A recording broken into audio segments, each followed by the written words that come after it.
बिस्मिल्लाहिर्रहमानिर्रहीम। अस्सलाम वालेकुम। क्या हाल है आप लोगों के। आज मैं ओजरी पकाने लगी हूँ।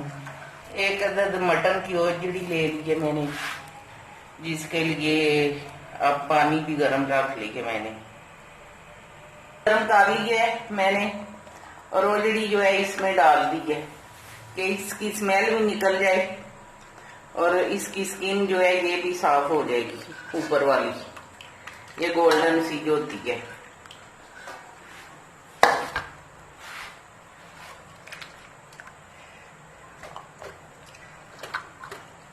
इस तरह इसकी स्किन तार लेनी है पूरी।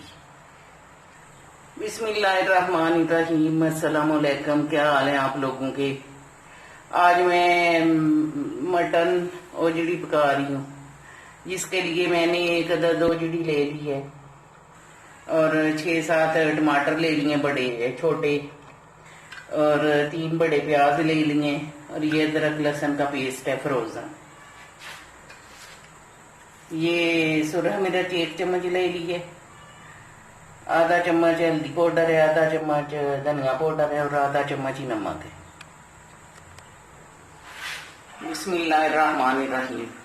अब मैंने कुकर ऊपर रख लिया चूल्हे पे। अब ये सारा मसाला और ओजड़ी इसमें डाल दूंगी। ये 3-4 पानी मैंने धोई हुई थी गर्म पानी से। अब इसमें पानी भी ऐड कर दूंगी 1 लीटर के करीब। अब ये मिर्च मसाला जो है इसमें डाल दूंगी और चूल्हा जला दूंगी और कुकर का ढक्कन बंद कर दूंगी।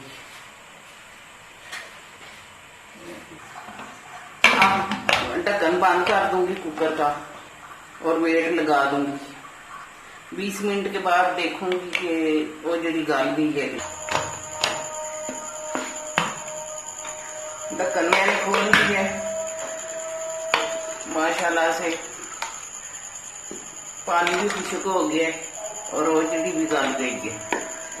अब मैं इसको अच्छी तरह भून लूंगी ऑयल डाल के।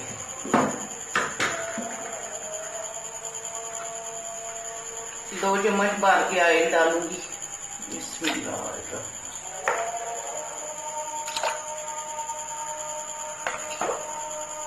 और इसको भून लूंगी अच्छी तरह, अच्छे तरीके से भून लूंगी। माशाल्लाह से मसालेदार ओजड़ी का सालन बन के तैयार हो गया। इसको कुछ लोग बोटी का सालन भी कहते हैं। माशाल्लाह से तैयार हो गया है सालन ओजड़ी का बन के। अब मैं इसको डिश आउट करती हूँ। माशाल्लाह से बहुत अच्छी बोटी का सालन बन के तैयार हो गया है और बहुत मज़ेदार है। आप भी अपने घर में बनाएं और मेरे चैनल को सब्सक्राइब और शेयर करें।